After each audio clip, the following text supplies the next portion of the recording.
चिन्त्या व्यक्तरूपाय निर्गुणाय गुणात्मने समस्त जगदाधारमूर्तये ब्रह्मणे नमः। श्री गुरुभ्यो नमः। स्वागत है आप सभी का मकर राशि वाले जातकों के लिए वर्ष 2025 के इस वार्षिक राशिफल के सत्र में। आज की इस वीडियो में हम मकर राशि वाले जातकों के लिए आने वाला यह जो वर्ष 2025 है, यह इस प्रकार से गुजरने वाला है। क्या सावधानियां आपको रखनी चाहिए, क्या शुभ फलों की प्राप्ति यहाँ पर आपके लिए हो सकती है, आदि सभी विषयों पर विस्तार से चर्चा करेंगे तथा इस वर्ष विशेष में घटित होने वाली प्रमुख सभी घटनाओं के ऊपर एक ऊपर से जो विस्तृत दृष्टि है उसको रखने का प्रयास करेंगे। यह जो राशिफल है यह आपकी चंद्र राशि पर आधारित है, अर्थात यदि आपके जन्म समय विशेष में चंद्रमा मकर राशि में विद्यमान रहे होंगे तो ही यह राशिफल आपके लिए अत्यधिक रूप से प्रभावी होता है। जो नाम राशि वाले जातक हैं वह भी मकर राशिफल का यह वीडियो देख सकते हैं। आरंभ करते हैं आपके राशिफल का। यहाँ पर 3 प्रमुख घटनाएं इस वर्ष विशेष में होने वाली हैं जो कि इस समग्र वर्ष को आपके जीवन में अत्यंत रूप से प्रभावित करने वाली रहेंगी। जैसा कि पहला आप देख पाएंगे कि यहाँ पर देवगुरु बृहस्पति का जो गोचर है यह वृष राशि से मिथुन में अतिचारी होकर के 14/5/2025 के दिन होने वाला है। देवगुरु बृहस्पति आपके जन्म कुंडली में पंचम भाव से षष्ठ भाव में गोचर करेंगे और वस्तुतः यहाँ पर यह जो देवगुरु बृहस्पति हैं यह आपके व्ययेश हैं। व्ययेश अर्थात 12वें भाव के स्वामी एवं तृतीय भाव के स्वामी। इतिहास रहा है कि जब भी देवगुरु बृहस्पति अतिचारी होकर के वक्री हुए हैं, समग्र संसार में एक वैश्विक स्तर पर जो है बृहद परिवर्तन देखने के लिए प्राप्त हुआ है। महाभारत का युद्ध देख लीजिए, भारत के परिप्रेक्ष्य में देखा जाए तो भारत पाकिस्तान का युद्ध देख लीजिए, पुनः महामारी जो 2018-19 का समय है, अर्थात जब भी देवगुरु बृहस्पति ने अतिचारी होकर के गोचर किए हैं तो निश्चित तौर पर समाज में एक बृहद रूप में वैश्विक स्तर पर कहा जाए तो धार्मिक परिवर्तन, सामाजिक आंदोलन, युद्ध अथवा संघर्ष, महामारी आदि जैसी सभी स्थितियां देखने के लिए प्राप्त होती हैं। यह क्यों? क्योंकि यहाँ पर देवगुरु बृहस्पति अपनी सामान्य स्थिति को छोड़ करके, जो उनकी सामान्य गति है उसको छोड़ करके जो है वह अत्यंत अधिक रूप से चलायमान होते हैं, गतिमान होते हैं। अतः यहाँ पर आपकी व्ययेश हो एवं तृतीयेश होकर के जब देवगुरु का षष्ठम में गोचर होगा, निश्चित ही यह आपके लिए अत्यंत सुखद परिणामदायक होगा। वस्तुतः देखा जाए तो देवगुरु बृहस्पति का जो षष्ठ भावस्थ गोचर है वह उतना ज्यादा गोचर के फल के अनुरूप सुखद नहीं होता है, तथापि क्योंकि यह आपके व्ययेश एवं तृतीयेश हैं तो यह उन लोगों के लिए बहुत ज्यादा सुखद है जो लोग विदेशों में जाना चाहते हैं, वह छात्र वर्ग हो अथवा कोई भी व्यक्ति विशेष हो।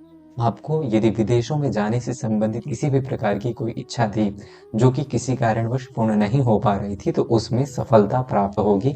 वर्ष 2025 में विशेषतः 14 मई 2025 के बाद आपके लिए यह जो घटना है वह निश्चित तौर पर यदि आप चाहते हैं तो घटित होकर के रहेगी। दूसरी बात यह है देवगुरु बृहस्पति आपके षष्ठ भाव से गोचर कर रहे हैं। आपका जो भी शत्रु पक्ष है वह यहाँ पर आपसे पराजित होता हुआ नजर आएगा। किसी भी प्रकार से कोई विशेष ऋण था जो कि समाप्त नहीं हो रहा था, उसके समाप्ति का भी गोचर यह जो है के लिए रहने वाला है। देवगुरु बृहस्पति का जो पंचम दृष्टि है, यदि आप देखेंगे कि यहाँ पर यदि देवगुरु बृहस्पति है तो इनका जो पंचम दृष्टि है वह आपके साक्षात दशम भाव में जाता है, अर्थात कार्य क्षेत्र को भी प्रभावित करेगा। आपको देवगुरु ज्ञान, विद्या, दया, धर्म, अध्यात्म आदि सभी चीजों का कारकत्व रखते हैं। अतः जो भी शुभ स्थितियां हैं, यदि आपने अपने कार्य क्षेत्र में रह करके लोगों को हेल्प करते हुए, लोगों की सहायता करते हुए अपने ज्ञान के माध्यम से अथवा यथासंभव यदि प्रयास किया तो आप अपने करियर में अत्यधिक ऊंचाइयों को प्राप्त करने वाले रहेंगे।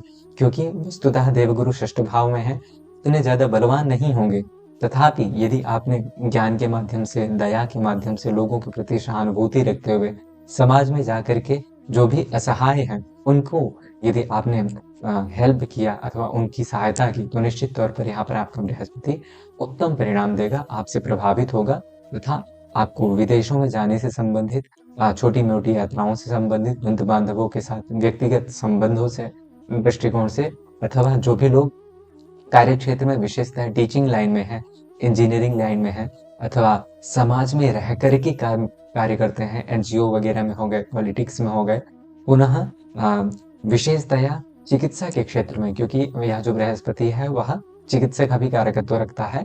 उपरोक्त सभी विषयों में जो लोग जुड़े हुए हैं उनके लिए यह गोचर अत्यंत प्रभावित करने वाला रहेगा। पुनः बृहस्पति की जो नवम दृष्टि है वह आपके द्वितीय भाव में पड़ेगी। यदि आप देखेंगे कि यहाँ से द्वितीय भाव में साक्षात नवम दृष्टि आपके देवगुरु बृहस्पति की रहेगी, तो इस गोचर अवधि विशेष में आपके वाणी में अत्यंत जो है प्रभावशीलता देखने के लिए प्राप्त होगी। दूसरी बात यह है कि पारिवारिक रूप से यहाँ पर स्थितियां आपके लिए और भी ज्यादा अच्छी होंगी। यदि किसी भी प्रकार से पारिवारिक दृष्टिकोण में कुछ स्थितियां उतनी अनुकूल नहीं थी, उसमें जो है आपको अत्यधिक सफलता अथवा अत्यधिक शुभ परिणामों की प्राप्ति होती हुई नजर आएगी। कुछ पारिवारिक दृष्टिकोण से ही कुछ धार्मिक आयोजन अथवा कुछ सुखद आयोजन भी यहाँ पर आपको देखने के लिए प्राप्त हो सकते हैं।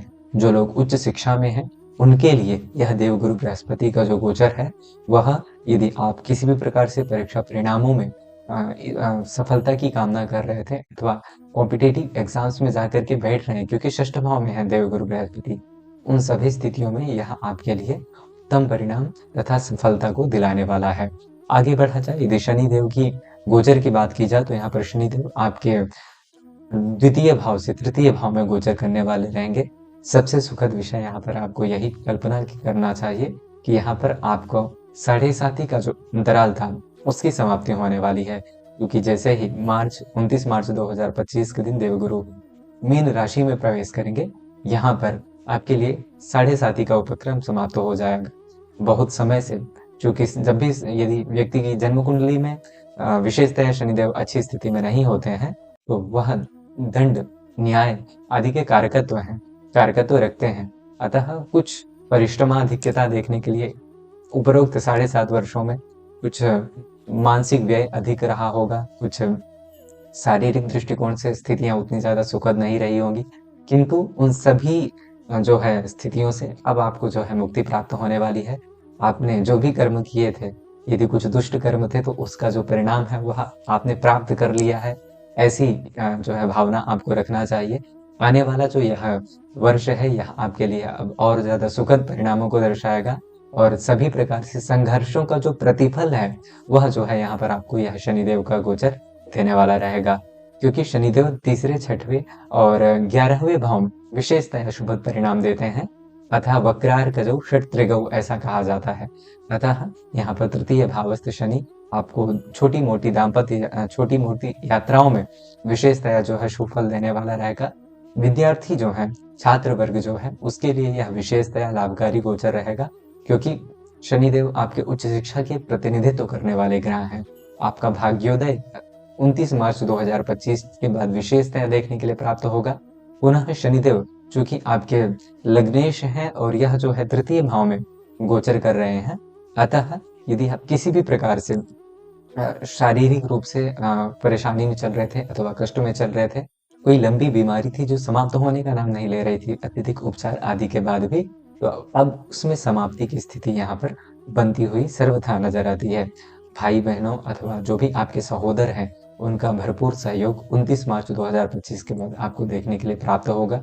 यदि पारिवारिक कुछ विवाद थे उनमें अब जाकर के स्थिरता अथवा उनमें जो है समाप्ति की स्थिति बनती हुई नजर आ रही है। यात्राएं इस वर्ष विशेषतः जो है छोटी मोटी अथवा लंबी दूर की धार्मिक यात्राएं यहाँ पर आपके लिए निकल करके आती हैं। शनिदेव की जो दशम दृष्टि है, यदि आप देखेंगे कि यहाँ से शनिदेव की दशम दृष्टि यह जो है आपके 12वें भाव में पड़ रही है, और यह जो है बृहस्पति के राशि में जाकर के दृष्टि है। अतः विदेशों से संबंधित यदि आप किसी भी प्रकार की स्थिति में कामना कर रहे थे तो उसमें आपके शुभद योग बन रहे हैं। विदेश जाने के भी योग, विदेश यात्रा के अथवा विदेश में शिक्षा के दृष्टिकोण से अथवा रहने के दृष्टिकोण से भी आप जाने के लिए यदि प्रयासरत थे तो उसमें सफलता, यदि व्यक्तिगत जन्म कुंडली में भी आपके शनिदेव मजबूत स्थिति में है तो निश्चित तौर पर प्राप्त होगी। पुनः शनिदेव की जो तृतीय दृष्टि है वह देखेंगे कि आपके यहाँ से जब शनिदेव तृतीय दृष्टि रखेंगे आपके पंचम भाव में, तो छात्र वर्गों के लिए यहाँ पर परीक्षा परिणामों में थोड़ा विलंब हो सकता है। उनकी कामना की अनुरूप जो भी उन्होंने मतलब इच्छा रखी होगी उस परिणाम में प्राप्ति अवश्य होगी। हाँ, यदि आपने संघर्ष अथवा श्रम किया है, क्योंकि शनिदेव का यह है कि बिना परिश्रम किए हुए आपको किसी भी प्रकार से शुभ परिणाम प्राप्त नहीं हो सकते। तो यदि आप इस गोचर अवधि में परिश्रम अच्छा करते हैं तो उसका दोगुना फल आपको बेहतर रूप में प्राप्त होगा। अच्छे कर्म करें, आपको शनिदेव अत्यंत शुभद रूप से जो है शीर्ष तक ले जाने में सर्वथा समर्थ रहेंगे, क्योंकि भाग्य का भी यहाँ पर शनिदेव की दृष्टि आपके सप्तम दृष्टि जो है भाग्य भाव में जाकर के पड़ रही है। तो भाग्य का कारक भी यहाँ पर शनिदेव रख रहे हैं, तो निश्चित तौर पर यह गोचर आपके लिए अत्यंत सुखद है। आगे बढ़ा जाए, राहु की चर्चा की जाए तो यहाँ पर राहु आपके तृतीय भाव से द्वितीय भाव में गोचर कर जाएंगे। अभी मीन राशि से जैसे ही कुंभ राशि में गोचर करेंगे, तो यह वाणी में आपको किसी भी प्रकार से यदि आप चाहें तो प्रायोगिक तौर पर इसको अनुभव में देख सकते हैं कि वाणी में किंचित दोष यहाँ पर आ सकता है आपके, तो इसमें आपको सावधानी बरतना चाहिए, क्योंकि यह जो राहु है यह शुभ ग्रह नहीं माना जाता है। जब भी द्वितीय भाव से गोचर करेगा तो वाणी में दोष निश्चित तौर पर उत्पन्न होने जैसी स्थिति को जो है दर्शाता है। पुनः जो लोग छात्र वर्ग हैं, उच्च शिक्षा में हैं, उनके लिए स्थान परिवर्तन से संबंधित स्थितियां भी यहाँ पर निकल करके आती हैं। पारिवारिक रूप से कुछ उलझने बनी रह सकती हैं इस राहु के द्वितीय भाव की स्थिति के कारण, किंतु शनिदेव और देवगुरु बृहस्पति का जो उपक्रम है वह पारिवारिक स्थिति को अत्यंत मजबूत बनाए हुए है, तथा किंचित राहु के उपाय करने से कोई विशेष यहाँ पर समस्या नहीं है, और जो भी स्थितियां हैं वह सर्वथा आपके अनुकूल है। सप्तम भाव में यह मंगल अभी जनवरी एवं फरवरी के महीने तक विद्यमान है। तो इस गोचर अवधि में आपको विशेषतः दाम्पत्य जीवन में किसी भी प्रकार से कड़वाहट ना आने दें, इसका जो है ध्यान रखें, क्योंकि मंगल है क्रोध में आवेश में आकर के चीजों को बिगाड़ने में सर्वथा समर्थ होता है, और विशेषतः दाम्पत्य जीवन में मंगल की स्थिति अच्छी नहीं मानी जाती है। अतः यहाँ पर आपको ध्यान देना चाहिए। जैसे ही मंगल का राशि परिवर्तन हो जाएगा तो यहाँ पर स्थिति आपके लिए और ज्यादा अनुकूल है। किसी भी प्रकार से दाम्पत्य जीवन में भी कोई विशेष कष्ट अथवा परेशानी नहीं नजर आती है। उपरोक्त प्रकार से यह जो गोचर है आपके लिए उत्तम परिणामों को ही दर्शाता है।